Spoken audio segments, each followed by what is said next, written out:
So, why do I love nude selfies? Well, I don't actually love nude selfies, to be honest, and this is definitely not where this is going. What's the point in them? Why do we do selfies in the first place? Sometimes it's just show off a little bit. Sometimes it's because we're feeling a bit vulnerable and we want affirmation. Sometimes, I suppose, it's just to be part of the conversation. The good thing about sharing your net worth, which is where I'm going with this, is that this is considered the nude selfie of personal finance. I'll put a little link in the text underneath to an article about exactly that. Why do I share it? Well, it's a bit vulnerable.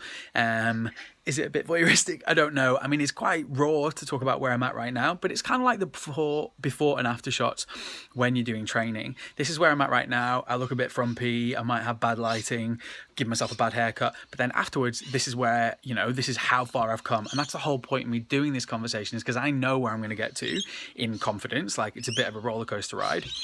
I do want to be a philanthropist. I do want to bless other people. I do want to be effective with my finance. I'm definitely not there yet, but I want to be part of the conversation. So that's why my new net worth is declared below. Let's talk about wins this month then.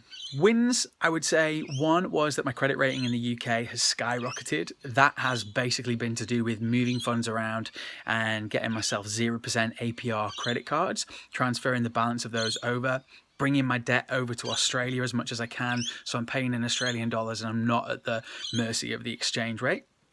That's really helped. So my credit rating has now gone up to excellent, which I don't think it has been for years, which now means I can get involved in more, advantageous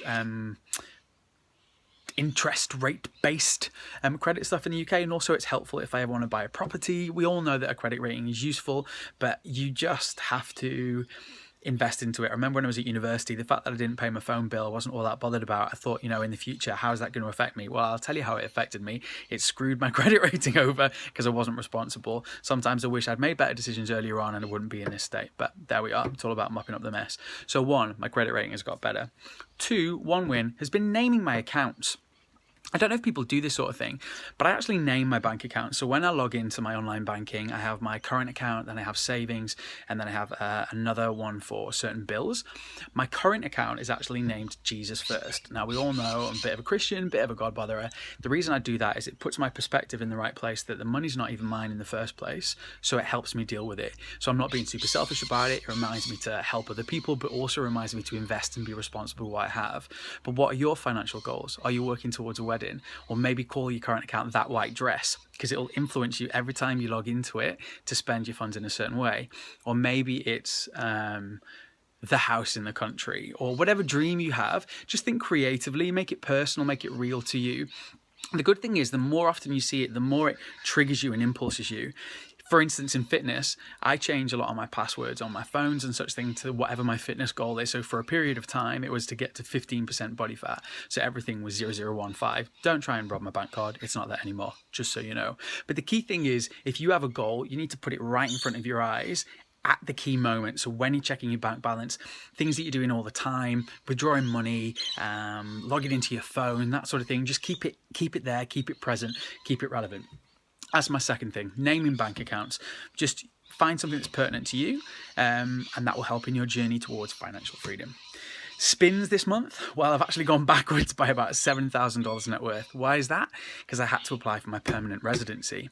In Australia, there's 2 stages towards becoming a citizen. First is permanent residency, then it's applying for the citizenship ceremony. I've been on my visa 2 years, so I can apply for this permanent residency, but it's about $8,000. Fees, medicals, etc. included. That's a lot of money. Now, I could have waited and saved up until that point. Once I'd paid off my debt, saved up that amount of money, that would probably have been responsible in one way. But I have a conviction that I don't mind using credit as long as it's good credit at a good rate and it's for an investment, not a depreciating an asset.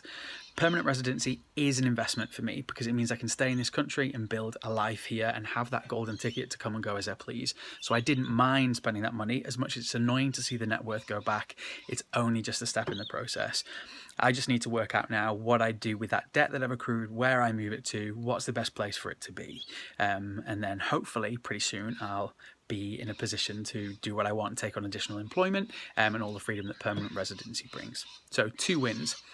First win was First win was naming my bank accounts. No, that was the second win. First win was a better credit rating. Second win was naming my bank accounts. The spin was going backwards in my net worth. But as I've said before, it's not about a step forward. It's a bit of a cha-cha slide. How about you? Are you willing to do the nude selfie of personal finance and help other people? We'd love to hear where you're up to. What things are you doing to help yourself get to financial freedom, recovery, philanthropy, and being everything that you've dreamt to be? I've got goals. I'm sure you have too. Yeah, I'd love to hear what they are. Cool. Comments and links to things that I found particularly useful are found below, as well as my current net worth status. And until next time, finance fans, have a great month. See you soon.